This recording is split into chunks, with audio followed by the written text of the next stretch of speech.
Juste redresser un tout petit peu les noms et les cartes, un minimum. Il y a un minimum. Je crois que le message est passé. Ouais. Voilà. C'est bien, il y a un comédien qui nous dit de bien serrer nos chaussures. On a un chroniqueur qui nous dit, si vous faites une exposition, découpez bien les explications. Bref, c'est encore pour quelques jours. Hein. C'est jusqu'au 27 avril. Il y a encore une petite quinzaine de jours pour Black Paris, Black Bruxelles. C'est à Ixelles, pas loin de Flagey. C'est au musée d'Ixelles. On a beaucoup parlé d'Hirata cette saison-ci, depuis le début de la saison. On l'a rencontré, on a été voir Tokyo Notes. Là, c'est un auteur japonais, un dramaturge japonais, qui écrit pour des Japonais, qui ont été joués par des Occidentaux. Enfin, c'était très compliqué. Là, c'est une commande. C'est bien ça, une commande, et c'est Cédric qui nous en parle. Oui, mais je pense que Maria a été voir aussi ce spectacle. Et on repart en Afrique. Ouais. On repart au beau milieu de la jungle congolaise, à quelques kilomètres de la frontière rwandaise. Je vous fais le résumé en quelques secondes. On va se retrouver avec toute une série de scientifiques qui sont là et qui essaient de travailler sur l'évolution du bonobo. En gros, il y en a plusieurs qui ont envie de faire parler le bonobo, ou en tout cas permettre au bonobo d'avoir un langage des signes. Ils se posent toute une série de questions. Qu'est-ce qu'on va pouvoir lui poser? Quelles seront les réponses des bonobos? Je vous raconte rien du tout. Et parmi ces scientifiques, il y a aussi un bonhomme qui est là pour en faire un parc d'attractions. Puisqu'il se dit quand même, tiens, s'il y a des bonobos qui parlent, on va amener des gens, ça va amener de l'argent. Et donc, il y aura de l'argent pour la science aussi. Ça, c'est un des autres messages. Jusque-là, on peut se dire, oui, belle pièce. Sauf qu'il y a plusieurs particularités. C'est d'abord Transquinquennal et les comédiens du KVS ex-Dito qui sont là. Donc déjà, c'est un univers un peu décalé. Et puis en effet, Hirata, c'est un auteur japonais. Et pour écrire cette pièce, on lui a envoyé les photos des comédiens, le nom des comédiens, leur âge et je crois la langue qu'ils parlent. Et à partir de là, il a créé ceci. Ouais, c'est sur commande. Mesure. Ouais. Sur mesure. On voit un petit texte. On a quelques images. Le sujet est signé Virginie Cordier. Ça va comme ça? Bon, on va vous la faire comme ça. Messieurs, ça tourne. Bon, ben, ce sont des scientifiques qui se croisent dans un laboratoire de recherche sur les bonobos au Congo, près de la frontière rwandaise. Et il y a un nouveau. Mijn naam is Guider Mul.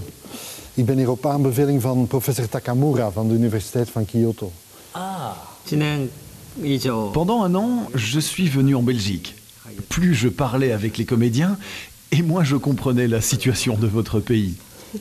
Bon, c'est-à-dire qu'il connaît très bien le métier, il a écrit énormément, il a une certaine idée de comment ces pièces doivent être jouées. Maintenant, il les a écrites, enfin celle-ci, il l'a écrite pour nous, et d'une certaine manière, c'est un cadeau qu'il nous fait. Moi, je suis de l'extérieur, ik ben helemaal niet op de hoogte. Ik zal iemand gaan halen. Ah, ja. En fait, il a fait le tour du monde en vélo quand il avait 16 ans, il est venu en Belgique aussi, et donc il connaît suffisamment les choses pour savoir ce que ça peut représenter comme charge. J'ai envie de dire à la fois les Flamands et les Wallons, mais aussi au Congo et tout ce que ça représente. Willy Thomas, sociolinguïstique. Oh. Mijn echtgenoot. Ah, aangenaam. En de professeur? Au laboratoire, je pense. Ah. Le fait d'avoir deux langues, ça rend les choses beaucoup plus complexes. J'ai pas envie de dire compliqué, mais complexe. C'est-à-dire qu'on a besoin de plus d'écoute aussi entre les communautés. Parce que pour nous, c'est pas un problème. C'est juste une rencontre et une richesse de la Belgique. Je lui ai demandé de penser à un singe qui peut parler avec les touristes. Non. Ah, comment? Non, pas avec la voix. Hein. Ah, oh. Avec des cartes ou des écrans tactiles. Ah bon, pas avec le langage des signes? Non. Parce que sinon, il faut que les visiteurs connaissent aussi le langage des signes. Les bonobos dont il est question, c'est des singes qui ont trouvé un moyen de résoudre leurs conflits. Et qu'est-ce qu'on cherche en Belgique? C'est dans des moyens pratiques de résoudre les conflits. Le touriste pose une question et le singe répond soi-disant. Eux, bon, ils le font par le sexe. En effet, peut-être on va commencer par tous coucher ensemble et ça ira mieux, quoi. Mais Willy a déjà dû te le dire, le langage, c'est vraiment difficile. Oui, oui. Les bonobos sont un exemple à suivre. Allez-y, couchez avec des flamands. Voilà, savoir, c'est au KVS, c'est jusqu'au 19 avril, vous les connaissez bien, et le Transquinquennal et Hirata aussi, enfin en tout cas son univers. Hirata en tout cas, comme on dit, il a envahi Bruxelles avec toute sa nouvelle... C'est le troisième projet qu'on voit depuis le moi, début de la saison. je dirais que là, on est vraiment au sommet. Moi, j'ai eu l'impression que c'était un crescendo et que là, il y avait un travail avec les comédiens où ce texte, qui n'est pas du tout évident, arrive vraiment à être...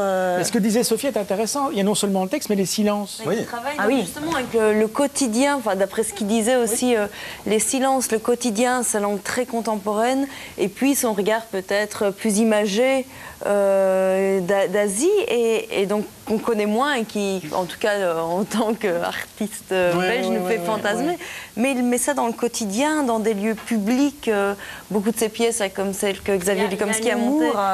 Incroyable. Dans un musée. Il y a une question de regard. Dans l'exposition dont on parle au musée d'Ixelles, c'est un regard de noirs sur les blancs qui ont un regard sur les noirs. Ici, c'est finalement un dramaturge japonais qui écrit qui a donc son regard et qui écrit pour encore un regard occidental sur l'Afrique. Et qui a bien compris aussi les particularités belges, puisque le spectacle est en 2 langues aussi, et c'est pas du tout un problème. Il y a de toute façon des sous-titres, c'est pas du tout un problème, c'est même une richesse vraiment dans les interprétations, ça c'est une première chose. Il faut aussi rentrer, quelque part quand même une réserve, il faut pouvoir rentrer dans l'univers d'Hirata, parce qu'on pourrait très bien se dire en sortant de la pièce, qu'est-ce que j'ai vu là, hein? J'ai vu des gens qui parlaient, une petite conversation, il n'y a pas d'histoire, réellement, fondamentalement, il n'y a pas vraiment d'histoire. Il y a des gens qui, voilà, ils lancent une petite idée, puis il y a des silences. Certains diront aussi qu'il y a du surjeu. Moi, à un certain moment, je me disais ça, et puis à un moment, je suis vraiment rentré dans cet univers. Et finalement, ça devient une super pièce à découvrir, parce qu'en effet, il y a un hyper-réalisme là-dedans. On est à côté d'eux, on voit des scientifiques qui sont en train de parler, et surtout, quand on gratte un tout petit peu, on se rend compte qu'il y a vraiment des questions qui sont posées sur le statut des chercheurs, sur le statut des chercheurs belges, sur ce qu'on peut faire avec l'argent.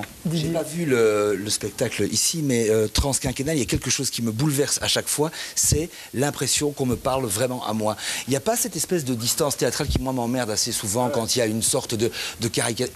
Ces gars sont justes. Et moi, c'est quelque chose. Mais c'est ce que vous essayez de faire aussi dans Bob Jésus. C'est vrai qu'à un moment donné, vous partez, vous quittez la scène pendant 1 minute, 1 minute 30, en laissant une musique, ou bien en allant vous laver les cheveux, puis voilà. Il y a une espèce de quotidien que vous installez là-dedans. J'aime le travail avec Sophia aussi pour ça, parce que j'ai l'impression de parler et de ne pas dire un texte. Et ça, c'est quelque chose. Voilà, quand je vais au théâtre et que je sens cette espèce de distance placée par un comédien par rapport au jeu ou à la caricature, ça me dérange. Alors, dirigé par Sophia, j'espère être arrivé au fantasme ultime du comédien qui est en moi. Et c'est vrai que ce qu'il y a aussi de marquant, c'est que quand on rentre dans la scène, il y a déjà certains comédiens qui sont présents et ils discutent. Il y a des moments où on a plusieurs comédiens qui discutent ensemble. Et alors on se dit, mais qui est-ce qu'il faut écouter? Donc il faut pouvoir rentrer dans l'univers, mais à partir du moment où on y rentre... C'est l'idée finalement que le théâtre est un moment, qu'il y a eu un moment avant, un moment après, et que forcément, mais comme dans la vie des gens. Quoi. Mais en fait, c'est comme... Ça ressemble tellement à la vérité que parfois on peut s'imaginer que c'est la réalité, mais c'est pas. Et il y a tout ce travail. Moi, j'ai vraiment beaucoup apprécié la dramaturgiste Sarah Janssen qui a fait un travail avec la langue qui n'était pas du tout évident à traduire et à faire approprier par les comédiens. Et là, à un moment, pour moi, c'était un festival, une célébration des moments où l'homme est ridicule. Et Hirata a trouvé tous ces moments de notre vie qu'on va reconnaître, où on est ridicule, on se tait, à la limite on rougit. Et ça, je trouvais que c'était magnifique, c'était d'une poésie. Non, mais c'est vrai qu'il y a une vraie poésie grâce aux 2 langues aussi. Il y a des moments où on ne rirait pas, où on n'aurait pas la même interrogation si tout était en français ou tout en néerlandais. Et d'ailleurs, le titre d'ailleurs est dans les 2 langues, c'est Inet Boss dans les bois. C'est au KVS, c'est jusqu'au 19 avril, www.transquinquennal.be pour avoir toutes les informations. Merci à tous nos invités, merci à Yossi.